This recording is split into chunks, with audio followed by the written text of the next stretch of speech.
ప్రతిష్ఠ చేయమని వాక్యమే సత్యం. వాక్యములో ప్రతిష్ఠించాలి సంఘాన్ని.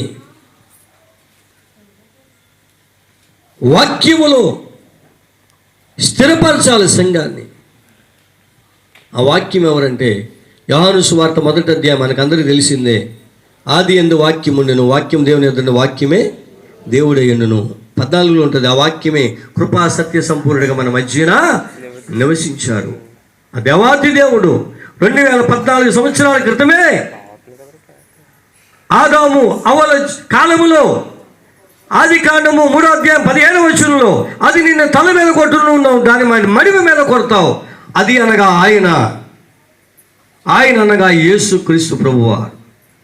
ఆయన సాతాను యొక్క తల చితుకు కొడతానని ముందే ఆయన చెప్పారు. నువ్వు దాన్ని మడి మీద కొడతావు అంటే సాతాను అటండి మనుషుని యొక్క ఆలోచనల మీద కాటేస్తుందట.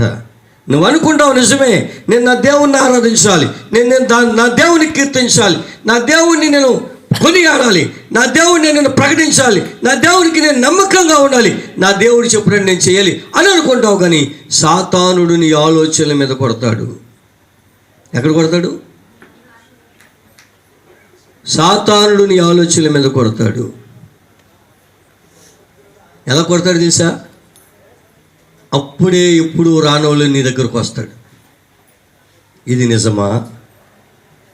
ఈ తోట చెట్ల ఫలాల్లో ఏదైనా తినొద్దన్నాడా అన్నాడు. నిజమే, తినొద్దన్నారు. తింటే ఏమవుతారు? చచ్చిపోతా ఉన్నారు. ఓహో పిచ్చిదానా, చచ్చిపోతామేంటి? నువ్వు తింటే దేవత వలే ఉంటావు అన్నాడు. అలాగా అంత అబద్ధం చెప్పాడా ఆయన?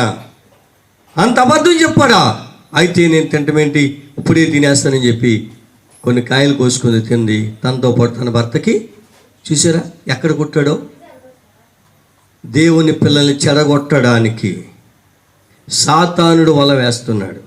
నిన్ను ప్రార్థనకి వెళ్ళినవాడు, ప్రార్థన చేయనవాడు, ఉపవాసం ఉండినవాడు, దేవునికి ఇవ్వనివాడు, దేవునికి పరిచర్య చేయనవాడు నీ జీవితంలో నిన్ను మొత్తం మీద పాడు చేయడానికి చూస్తాడు. అందుకునే దేవుని వాక్యం నిందా చదువుకున్నాం.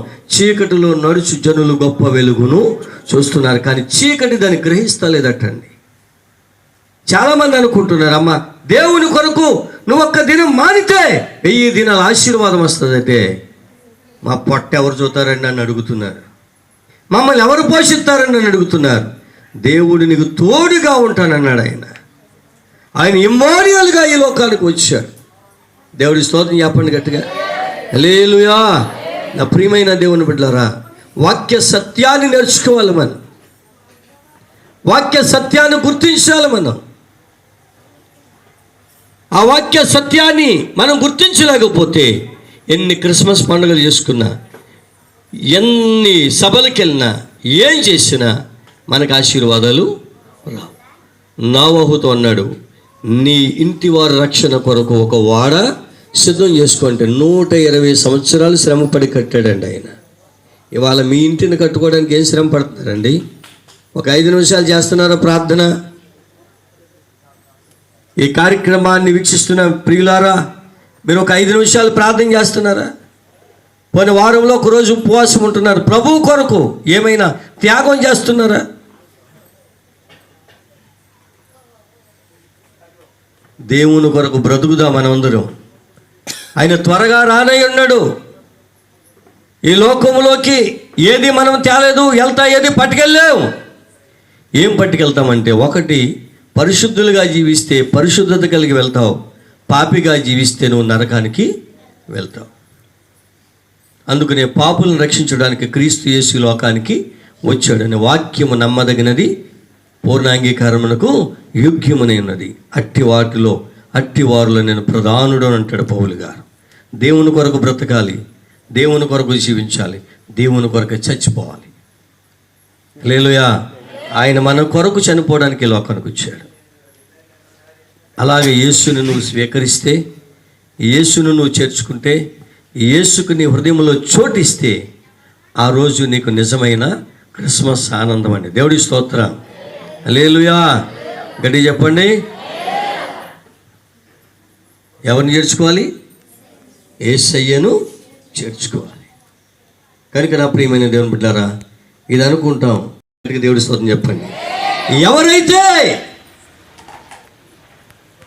నా యొక్క శరీరాన్ని తింటారో వారికి నేను నిత్య జీవాన్ని ఇస్తానంటాడు. ఆయన అంటాడు, నేనే జీవాహారం, నన్ను తినవాడు ఎప్పుడు కూడా నిత్యము జీవించుంటాడు. గట్టిగా దేవుడి స్తోత్రం చెప్పండి. చెప్పలు కొట్టను ఈసారి. హల్లెలూయా. మరి ఇది ఇప్పుడు ఒక 1/2 కేజీ ముక్క నేను తిన్నాను అనుకోండి, నా పరిస్థితి ఏమవుతుంది చెప్పండి. ఇప్పుడు ఏమవుతుంది? అదే ఒక చిన్న ముక్క జాన్సన్ గారు ఉన్నారు, ఆయనకి ఎట్టామనుకోండి, ఆయన పరిస్థితి ఏమవుతుంది? ఇది ఒక సగం ముక్క జీవరత్నం గారికి ఎట్టామనుకోండి, ఏమవుతుంది? షుగర్ పెరుగుతుంది, గ్యాస్ ట్రబుల్ వాళ్ళకి బాగా పెరుగుతుంది. అదే దేవుని వాక్యం తింటే, ఏప్రిల్ రాసిన పత్రికలో ఉంటుంది, వాక్యం అంటే 2 అంచులు కలిగిన వాడి అయినా ఖడ్గం, అది ప్రాణాత్మలోనికి, కీళ్ళలోనికి, మూలుగులోనికి విభజించినంత మటుకు దూరి నీ హృదయం యొక్క ఆలోచనలన్నీ ఏం చేస్తుందట? శోధిస్తుందట. నువ్వు తప్పు చేస్తున్నావు, నువ్వు పొరపాటు చేస్తున్నావు, నా దినాన్ని ఇవ్వకోకుండా నీ ఇష్టానుసారం వెళ్ళిపోతావు, జాగ్రత్త అని వాక్యం చెప్తుందట.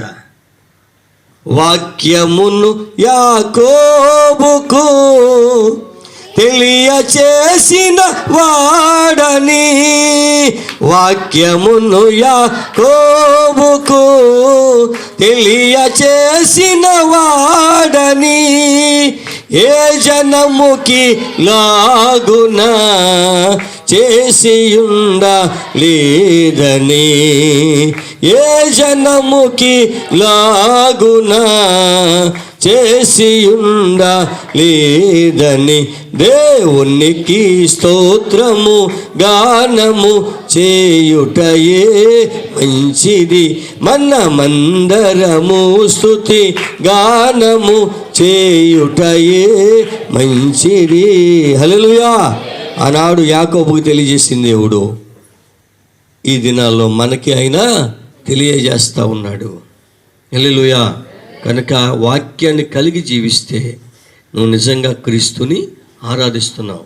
ఎప్పుడైతే నీలో వాక్యం లేదో నీలో క్రీస్తు లేడు. నామకార్థమైన భక్తి, నామకార్థమైన స్థితి, ఆచారాలు, అలవాట్లు దేవుడు చూడండి. కొలసీ సంఘాన్ని నేను ముగిస్తున్నాను. కొలసీ సంఘంతో పౌలు అంటాడు, కాబట్టి అన్నపానముల విషయంలోనైనాను, పండుగ, అమావాస్య, విశ్రాంతి దినములు అనే వాటి విషయంలోనైనాను మీకు తీర్పు తీర్చడానికి ఎవరికి అవకాశం ఇవ్వకండి అని. పండగ క్రైస్తవులాగా మనం ఉన్నట్లయితే ప్రజను నిజమైనటువంటి క్రీస్తుని కలిగిన వారుగా మనం ఉండాలి.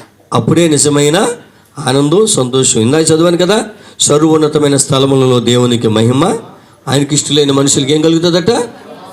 సమాధానము కలుగుతుందటండి. నోవహు కుటుంబానికి ఏం కలిగింది? సమాధానం కలిగింది. జలప్రలయంలో అందరూ చనిపోతున్నారు, కొట్టుకెళ్ళిపోతూ ఉన్నారు, శవాలాగా తేలిపోతున్నారు, కొండలు, గుట్టులు, మెట్లు అన్నీ మునిగిపోయి నోవహు సమాధానంగా రక్షణ వాడులో ఉన్నాడు.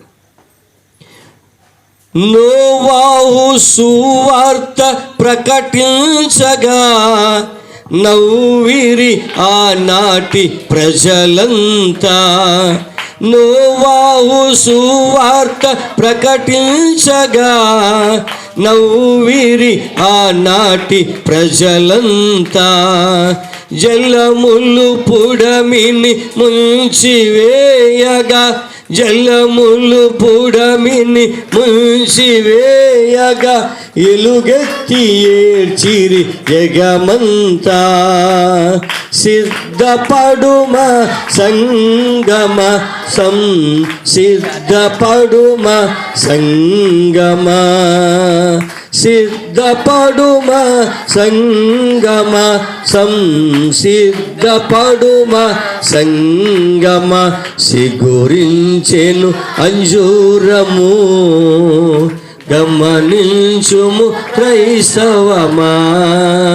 యేసు రాకడ వేళాయే, యేసు రాకడ వేళాయే, లేదు సమయం త్వరపడుమా, లేదు సమయం త్వరపడుమా. హల్లెలూయా.